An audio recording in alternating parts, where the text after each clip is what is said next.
ನನ್ನ ಹೆಸರು ದರ್ಶನ್. ನಾನು ತುಮಕೂರು ಜಿಲ್ಲೆಯಲ್ಲಿ ಗುಬ್ಬಿ ತಾಲೂಕಿಂದ ಬಂದಿರೋದು. ನಾನು BA ಮುಗಿಸಿದ್ದು ಶಿರಾನಲ್ಲಿ ಸರ್ಕಾರಿ ಪ್ರಥಮ ದರ್ಜೆ ಕಾಲೇಜು ಶಿರಾನಲ್ಲಿ ಮುಗಿಸಿದ್ದು. ನಾನು NCG ಸೇರ್ಕೊಳ್ಳೋಕೆ ಕಾರಣ ಅಂದರೆ ನಮ್ಮ ಮಾವರ ಫ್ರೆಂಡ್ ಅವರು ಆನ್ಲೈನ್ ಕ್ಲಾಸ್ ಇದೇ ಇನ್ಸ್ಟಿಟ್ಯೂಟಲ್ಲಿ ತಗೊಂಡಿದ್ರು. ಅವರು ಹೇಳಿದರು, ಹಿಂಗೆ ಕ್ಲಾಸ್ ಚೆನ್ನಾಗೈತೆ, ಎಲ್ಲ ಕ್ಲಾಸನ್ನು ನೀಟಾಗಿ ಮಾಡ್ತಾರೆ, ಚೆನ್ನಾಗಿ ಅರ್ಥ ಮಾಡಿಸ್ತಾರೆ ಅಂತ ಹೇಳಿದರು. ಹಂಗಾಗಿ ನಾನು ಇಲ್ಲಿ ಸೇರ್ಕೋಬೇಕು ಅನ್ನಿಸ್ತು, ಸೇರ್ಕೊಂಡಾಗಿಂದ ಕ್ಲಾಸ್ ಮಾತ್ರ ಇನ್ ಡೆಪ್ತಾಗಿ ಹೋಗ್ತೈತೆ. ಕ್ಲಾಸು ನೀಟಾಗಿ ತುಂಬ ಚೆನ್ನಾಗಿ ಮಾಡ್ತಾವೆ, ಚೆನ್ನಾಗಿ ಅರ್ಥ ಆಗುತ್ತೆ. ಒಟ್ಟಿನಲ್ಲಿ ಟೆಸ್ಟ್ ಸೀರೀಸು ನಾವು ಎಷ್ಟು ಬರಿತೀವೋ ಅಷ್ಟು, ನಾವು ಇವತ್ತು ಬರಿತೀವಿ ಅಂದರೆ ಅವತ್ತೇ ಕೊಡ್ತಾರೆ, ಅವತ್ತೇ ಎಲ್ಲ ವ್ಯಾಲ್ಯೂಯೇಷನ್ನು ಬೇಕಿದ್ದು ನಾವೇನು ಅದರಲ್ಲಿ ಏನು ತಪ್ಪು ಮಾಡ್ತಿದ್ದೀವಿ, ಯಾವ ಥರ ಓದಬೇಕು, ಇನ್ನು ಹೆಂಗೆ ಓದಬೇಕು, ಅದನ್ನೆಲ್ಲ ಅವತ್ತು ನಾವು ಟೆಸ್ಟ್ ಬರಿತಿದ್ದಂಗೆ ಅವತ್ತು ಅರ್ಧ ಗಂಟೆ ಒಳಗಡೆ ಎಲ್ಲ ಹೇಳ್ತಾರೆ. ಒಟ್ಟಿನಲ್ಲಿ ಚೆನ್ನಾಗಿದೆ, ಇನ್ ಡೆಪ್ತಾಗಿ ಓದೋದ್ರಿಂದ ತುಂಬ ಹೆಲ್ಪ್ ಆಗ್ತಿದೆ. ನೆಕ್ಸ್ಟ್ ಯಾರಾದರೂ ತುಂಬ ಚೆನ್ನಾಗಿ ಓದೋ ಅಂಥವ್ರು ಇದ್ದರೆ ಬಂದು ಇಲ್ಲಿ ಸೇರ್ಕೋಬೋದು. ತುಂಬ ಚೆನ್ನಾಗಿ ಕ್ಲಾಸ್ ಮಾಡ್ತಾರೆ. ಟೆಸ್ಟ್ ಸೀರೀಸ್ ಮಾತ್ರ ನೀವು ಎಷ್ಟು ಬರೀತೀರೋ ಅಷ್ಟು ಕೊಡ್ತಾರೆ.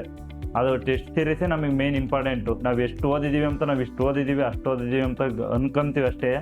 ಬಟ್ ಟೆಸ್ಟ್ ಸೀರೀಸ್ ತಗೊಂಡು ನಾವು ಬರೆದ ಮೇಲೆ ಎಷ್ಟು ನಾವು ಸ್ಕೋರ್ ಮಾಡ್ತೀವಿ ಅಲ್ಲೇ ಗೊತ್ತಾಗುತ್ತೆ ನಾವು ಎಷ್ಟು ಓದಿದ್ದೀವಿ, ಇನ್ನೂ ಎಷ್ಟು ಓದಬೇಕು, ಹೆಂಗೆ ಓದಬೇಕು ಅನ್ನೋದು. ಇಷ್ಟು ಹೇಳೋಕ್ಕೆ ಇಷ್ಟಪಡ್ತೀನಿ. Thank you.